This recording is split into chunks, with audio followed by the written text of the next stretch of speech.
Good morning. हम लोग पढ़ने जा रहे हैं आज सोशल रिफॉर्म्स या समाज सुधार। ठीक, सोशल रिफॉर्म एक मूवमेंट के रूप में आगे बढ़ता है।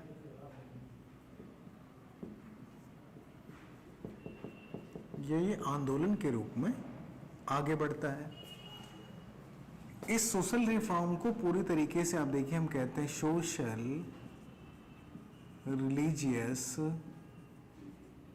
रिफॉर्म मूवमेंट, यानी कि सामाजिक धार्मिक सुधार आंदोलन। तो देखिए, पहली चीज हम देखते हैं कि किसमें सुधार की बात है, सामाजिक और धार्मिक। तो इस टाइम पीरियड में आप देखें कि जैसे कि भारत में रिलीजियस मूवमेंट कई टाइम पीरियड में चले, तो इस समय कोई रिलीजियस मूवमेंट नहीं चल रहा था। और रिलीजियस मूवमेंट ना चलते हुए भी धर्म को सुधारने की बात अगर शामिल की जाती है, तो आप देखेंगे इस चीज के अंतर्गत कि धर्म को भी सुधारना है और समाज को भी। लेकिन इस समय कोई धार्मिक क्रांति नहीं हो रही है कि धर्म की चीजों में क्यों समस्या आई। तो आखिर क्या कारण था कि समाज को सुधारने के साथ साथ धर्म को भी सुधारने की बात यहाँ पे करना शुरू कर दी गई। या इस आंदोलन को क्यों सामाजिक धार्मिक सुधार आंदोलन कहा गया। ठीक, देखिए, इस चीज को समझने के लिए सबसे जरूरी चीज है कि हमें उद्देश्य क्या था, हमारा एम था हमारा समाज को सुधारना। समाज को सुधारने का मतलब समाज गलतियां क्या कर रहा था, समाज को सुधारने का मतलब कुछ कस्टम्स को सुधारना था, जैसे सती,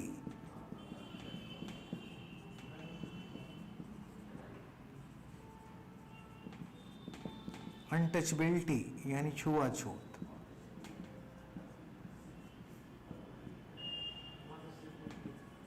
विडो रिमैरेज, विधवा पुनर्विवाह,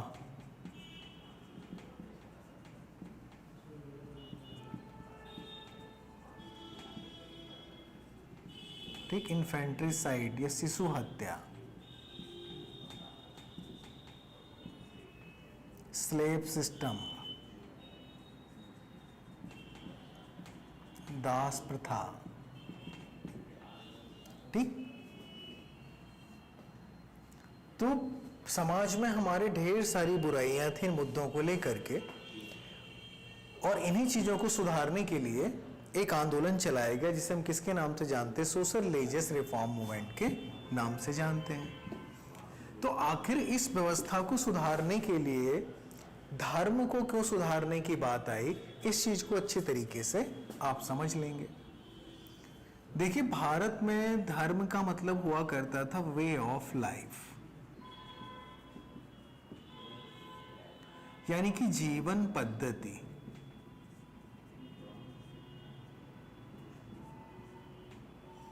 यानी कि आपका जीवन किस तरीके से चलेगा, ये बताने वाले मैनेजमेंट को हम किस नाम से जानते थे, धर्म के नाम से।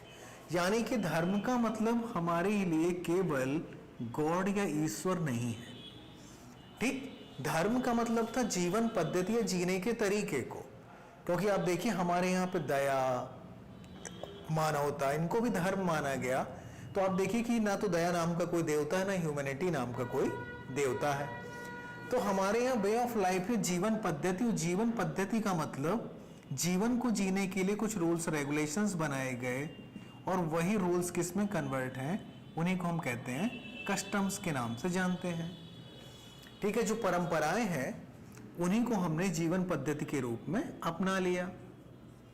ठीक, अब आप जानते हैं कि जहां रूल्स की बात आती है, उन रूल्स को फॉलो कराने के लिए हमने किस चीज को, गॉड या ईश्वर को जोड़ा।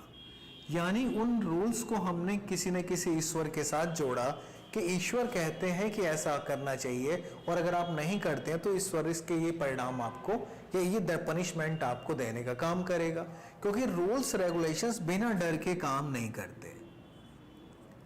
और नेचर से हम जुड़े रहे तो हमने नेचर का ही ह्यूमनाइजेशन करना चालू कर दिया, यानी नेचर में ही हमने भगवान देखा।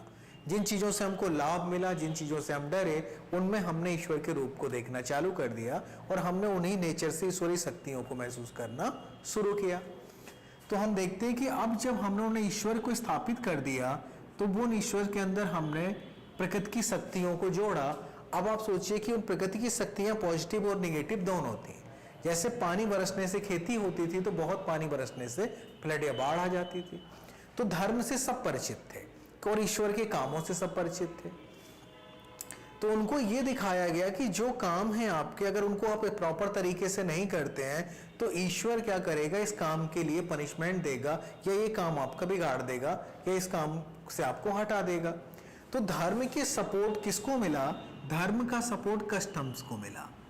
यानी इस कस्टम्स को फॉलो कर क्यों करते हैं? क्योंकि ईश्वर ऐसा चाहता है। और ईश्वर के चाहने वाली चीज को हमने कहां से पता चला?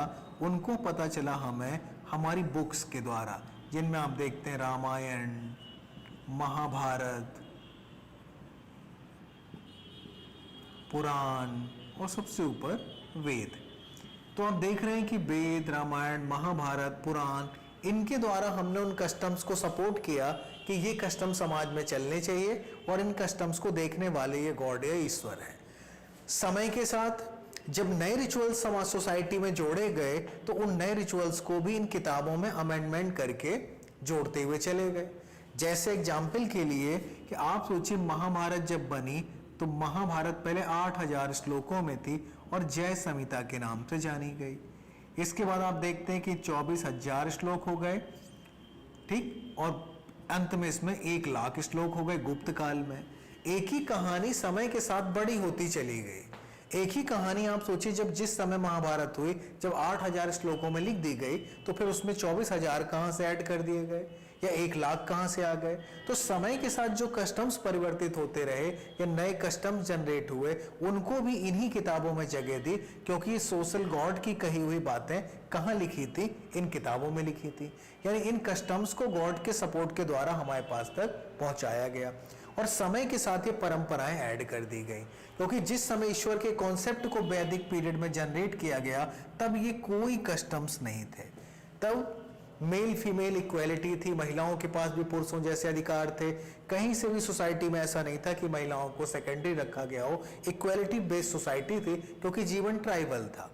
लेकिन समय के साथ जैसे जैसे डेवलपमेंट होता चला गया, आप देख रहे हो वो tribal society well settled society में बदलने लगी और सोसाइटी की कुछ कस्टम्स या परंपराएं बन गई और उन परंपराओं को गॉड और गॉड की बातें किसमें लिखी थी? बुक्स में, उससे सपोर्ट करना लोगों ने शुरू कर दिया।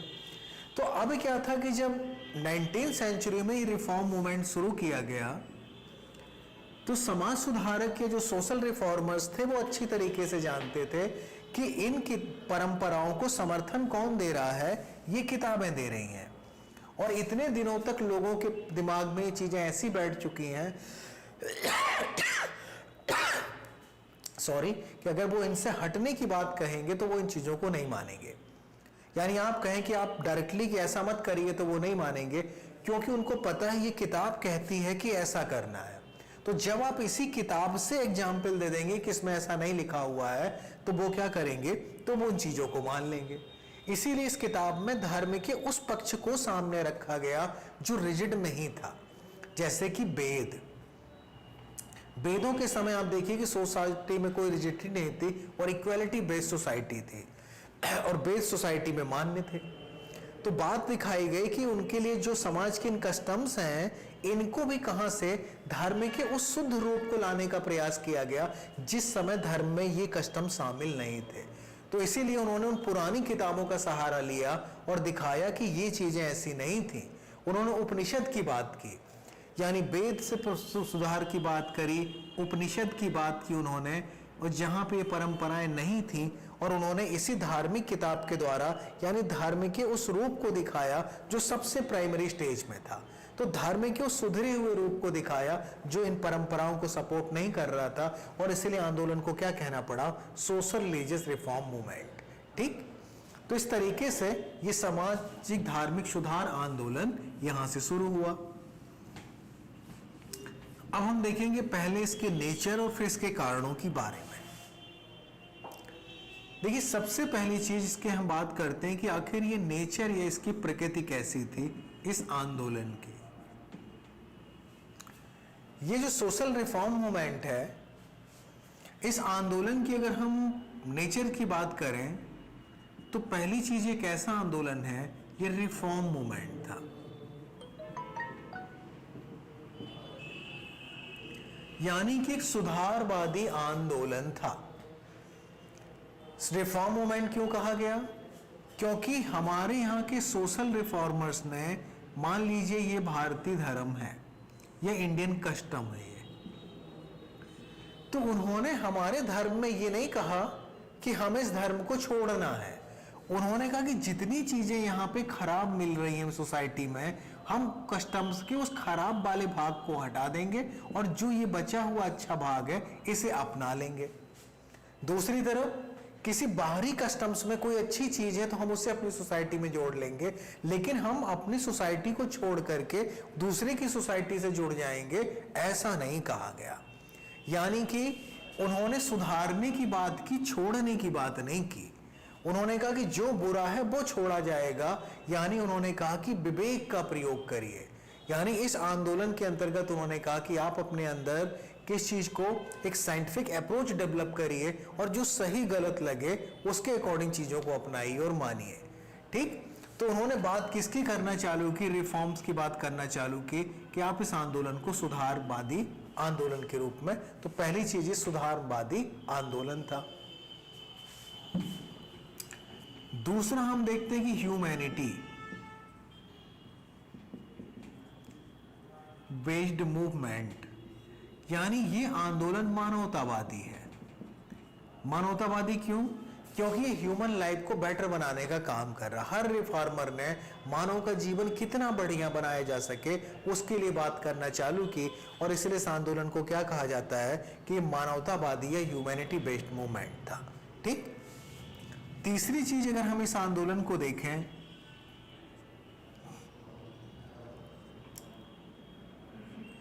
तो ये अर्बन मूवमेंट है, यानी कि नगरीय आंदोलन था।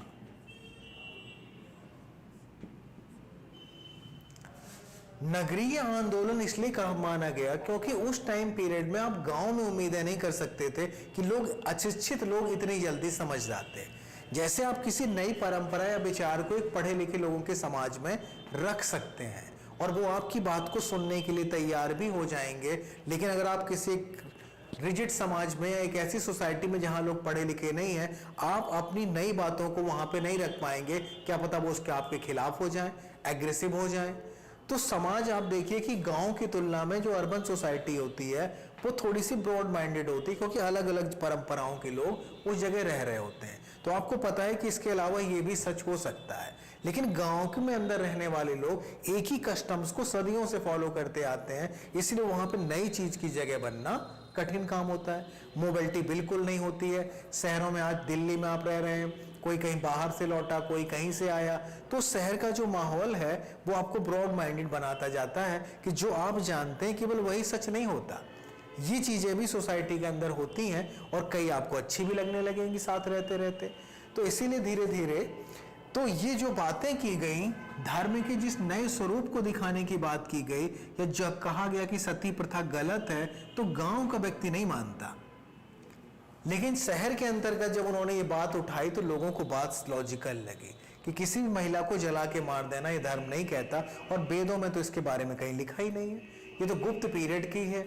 महाभारत और रामायण के पुराने अंशों में कहीं सती प्रथा नहीं है। तो जब उन्होंने देखा कि इनकी बातें हमारी सपोर्ट नहीं कर रही हैं, इसका मतलब कि ये उन किताबों का हिस्सा नहीं है, तो ये किन लोगों को बताया गया? ये अर्बन लोगों को बताया गया कि नगरी लोग इन बातों को सुन सकते थे और इसीलिए वहां पर इन बातों को रखा गया। ठीक, इंटेलेक्चुअल मूवमेंट है, यानी आप कह सकते हैं एक बौद्धिक आंदोलन है।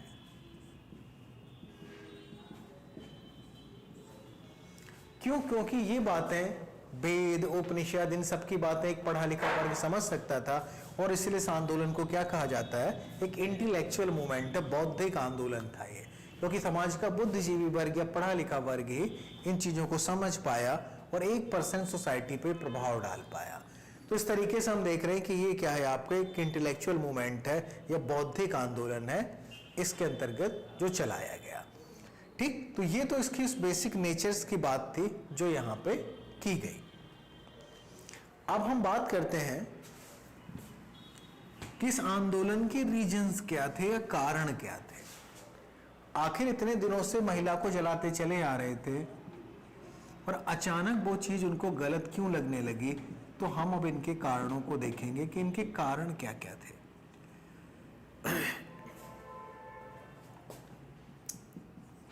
सबसे पहला अगर हम देखें तो इम्पैक्ट ऑफ वेस्टर्न एजुकेशन, यानी कि पश्चिमी शिक्षा का प्रभाव। आप देख रहे हैं कि पश्चिमी शिक्षा की सबसे बड़ी देन क्या थी कि वो यूरोपियन थॉट्स को इंडिया लेके आई। पश्चिमी शिक्षा ने भारत को कौन सी चीज दी, इंग्लिश। अंग्रेजी एक माध्यम के रूप में हमें मिली और इस अंग्रेजी से हमारी कई चीजों तक पहुंच बन गई, जैसे रेनेसां यानी कि पुनर्जागरण, दूसरा अमेरिकन रेवोल्यूशन, तीसरा फ्रेंच रेवोल्यूशन। आप देखिए कि इन तीनों चीजों तक इंग्लिश आने के बाद हमारे यहाँ के पढ़े लिखे वर्ग ने इन चीजों के बारे में भी पढ़ना सीखना सीखा।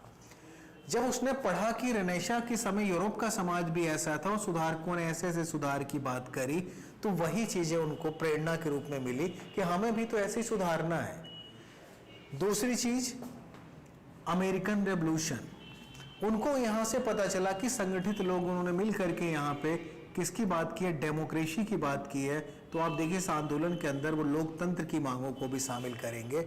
और फ्रेंच रिवॉल्यूशन के अंदर वो जिस सबसे बड़ी चीज थी वो थी इक्वालिटी, यानी कि समानता, कि लोगों के बीच में समानता वाला सिस्टम काम करता है। उसी समानता की बात उन्होंने वहां पे करना स्टार्ट कर दी। तो इस तरीके से अगर हम देखें सोसाइटी के अंतर्गत, तो जो बातें हमें इंग्लिश के थ्रू इनको मिली, इससे भारतीय जनमानस का या जो पढ़ा लिखा वर्ग है हमारे यहाँ का, उसके सोचने का तरीका धीरे धीरे बदलना स्टार्ट हुआ। इसके बाद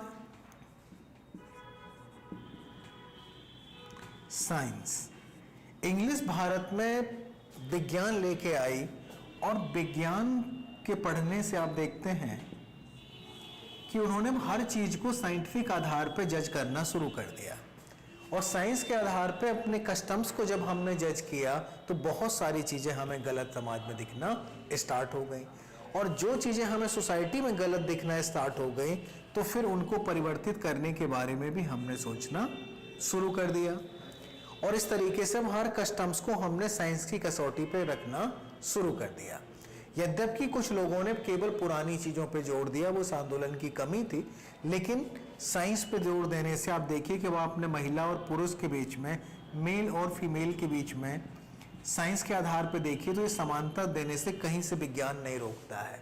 एक जैसा माइंड सेटअप होता है। आप देखिए सारी चीजें लगभग एक जैसी, तो फिर वो सेकेंडरी क्यों है? विधवा विवाह से कौन से नकारात्मक असर पड़ जाएंगे अगर हो जाएगा? तो हर चीज आप देखिए कि उन्होंने साइंटिफिक आधार पर सोचना चालू किया और इसने उनकी सोच को बदलना स्टार्ट कर दिया। ठीक, दूसरी महत्वपूर्ण चीज उनकी क्या रही? Religious policy of east India company. East India company ने 1813 से रिलीजियस एक्सपेंशन की छूट दे दी। उन्होंने धर्म प्रसार करने की छूट दे दी। कब से? 1813 से। जब धर्म प्रसार करने की छूट 1813 से दे दी गई तो स्वाभाविक था कि अब जब तक हमारे धर्म में किसी बाहरी चीज का खतरा नहीं था तो हम अपनी चीज को लेके अवेयर नहीं थे। जैसे मान लीजिए आप अगर एक जगह पे रहते हैं और आप अकेले रहते हैं तो आपका सामान बिखरा पड़ा है, कौन सा खराब हो जा रहा है, शायद आपका ध्यान भी ना जाए, क्योंकि आपको पता है ये तो मेरा है और मेरे ही लोग इसे यूज कर रहे हैं। लेकिन जिस दिन उस कमरे में कोई दूसरा व्यक्ति रहने आ जाएगा, तब आपका ध्यान अपनी सोसाइटी में जाएगा और आपको लगेगा ये नई चीजें कैसे आपकी सोसाइटी में लोगों को बता रहा है, आप ही के घर के लोगों को, कि ये चीजें ज्यादा अच्छी हैं। तब आप क्या करेंगे, आप अपनी चीजों की कमियों की तरफ भी देखेंगे कि क्यों वो उसकी तरफ अट्रैक्ट हो रहे हैं कुछ लोग। तब आप कोशिश करेंगे कि जो मेरा बुरा है मैं उसे दूर कर पाऊं और अपने अच्छे को बचा ले जाऊं। इसीलिए इस आंदोलन ने इनकी रिलीजियस पॉलिसी के खिलाफ अपने धर्म को सुधारने की बात चालू कर दी और यहीं से वो रिफॉर्म्स का मुद्दा निकलना शुरू हो गया। तो इस तरीके से इस आंदोलन ने, इन दो मेजर्स रीजन ने इस आंदोलन को जन्म देने का काम किया। ठीक, तो इस तरीके से ये वो आंदोलन था जो इसके कारण और हमने इसके नेचर के बारे में देखा। इसके अंतर्गत बहुत सारे आंदोलन चलाए गए, लेकिन आप देखते हैं कि इनमें जो सबसे पहले महत्वपूर्ण व्यक्ति थे वो थे आपके राजा राम मोहन राय। राजा राम मोहन राय। राजा राम मोहन राय, आप देखिए कि he was first social reformer of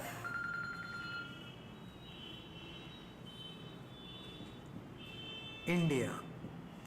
वह भारत के पहले सामाजिक सुधारक थे और इसीलिए उनको क्या कहा जाता है, मॉर्निंग स्टार, यह उनको प्रातः काल का तारा कहा जाता है। यानी भारत में एक ऐसे समय में जब चीजें बिल्कुल सवेरा होने जा रहा था रिफॉर्म का, उसमें कौन से व्यक्ति चमक करके निकल के आए, वो थे राजा राम मोहन राय। ठीक, राजा राम मोहन राय आप जानते हैं, बाकी बहुत सारी चीजें इनमें डिटेल में अभी नहीं जाएंगे। तो एक चीज का प्रतिनिधित्व करते हैं जिसमें इन्होंने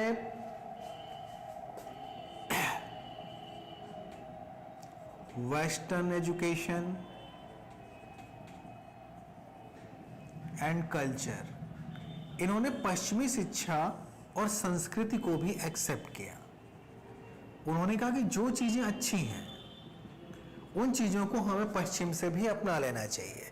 जैसे क्रिश्चियनिटी के अंदर एक बहुत उनका मानना था द गिफ्ट ऑफ मोनोथीज्म। उन्होंने कहा कि क्रिश्चियनिटी में मोनोथीज्म या एकेश्वरवाद है। उन्होंने कहा हमें इस एकेश्वरवाद को अपना लेना चाहिए। और आप देख रहे हैं एकेश्वरवाद की प्रेरणा हमारे यहाँ भी कहाँ से मिल रही थी, उपनिषद से। तो जो उपनिषद का एकेश्वरवाद है, उससे उन्होंने उपनिषदों को बांग्ला में ट्रांसलेट किया और यूरोपियन उपनिषदवाद, तो उन्होंने ट्रेस किया कि एकेश्वरवाद उनकी देन नहीं था। भारत में भी जो एकेश्वरवाद का कॉन्सेप्ट उपनिषदों में मिलता है, उस कॉन्सेप्ट को अपना लिया जाए। तो आप देख रहे हैं कि वो यूरोपियन और इंडियन दोनों कल्चर को मिला जुला करके आगे लेके चलने के समर्थक रहे। और इस आधार पे उन्होंने वेस्टर्न एजुकेशन को, फीमेल एजुकेशन को सपोर्ट दिया। ठीक, इस तरीके की चीज़ों को लेकर के आगे चले। इन्हीं की परंपरा को आगे ले चल के चलने वाले थे केशव चंद्र सेन।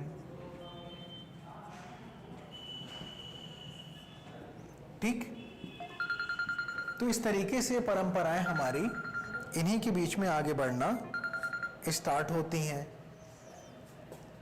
ठीक, केशव चंद्र सेन और ये लोग। तो एक सुधारकों का ये यहां पे चला जो पश्चिम और इन दोनों को लेकर के आगे बढ़ने का समर्थक रहा। इसी आंदोलन में एक ऐसा वर्ग भी दिखाई देता है जो केवल वेस्टर्न कल्चर का सपोर्टर था।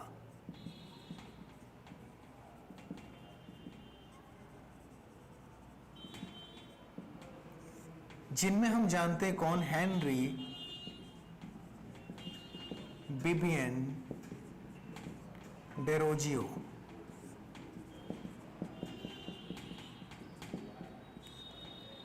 ठीक, डेरोजियो का मानना था कि भारतीय कल्चर में इतनी बुराई है संस्कृति और समाज में कि इस समाज में सुधार हो ही नहीं सकता है।